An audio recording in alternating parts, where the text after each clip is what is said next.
In a magical kingdom, nestled among the rolling hills, lived a unique dog named Fluffy.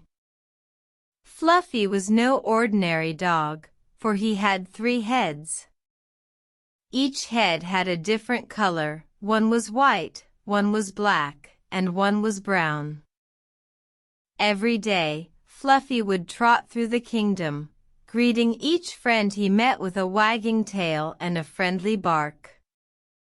His 3 heads made him quite the talking point of the town, but Fluffy didn't mind. He loved the attention.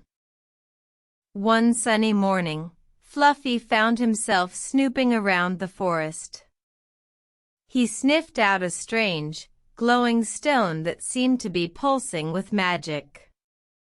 The stone was too beautiful to ignore, and Fluffy couldn't resist.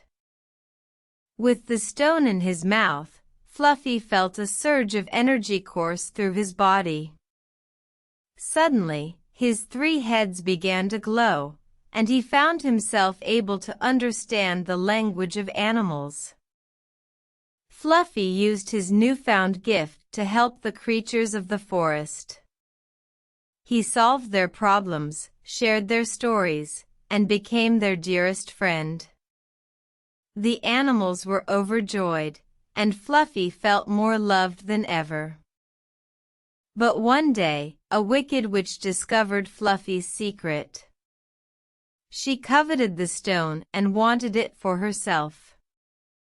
She cast a spell, making the stone disappear and leaving Fluffy's 3 heads dim and lifeless. Fluffy was devastated. His friends rallied around him, determined to help.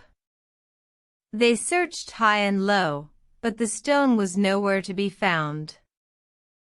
Just when all hope seemed lost, a wise old owl told them about a hidden cave deep within the forest.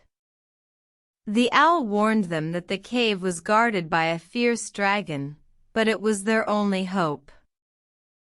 With courage in their hearts, Fluffy and his friends embarked on a perilous journey. They faced many challenges, but they refused to give up. Finally, they reached the cave, and the dragon appeared. The dragon, however, was not as fierce as they expected. Instead, it was a kind dragon who had been trapped in the cave for years. The witch who stole the stone was the true villain. The dragon explained that the stone was a powerful artifact, meant to help those who truly care for others. The dragon helped Fluffy and his friends retrieve the stone and restore the magic to Fluffy's heads. As the stone touched Fluffy's heads, they glowed once more, and the kingdom celebrated. Fluffy's adventure taught everyone a valuable lesson about the power of friendship, love, and the importance of using gifts wisely. From that day forward, Fluffy continued to help his animal friends, living happily ever after.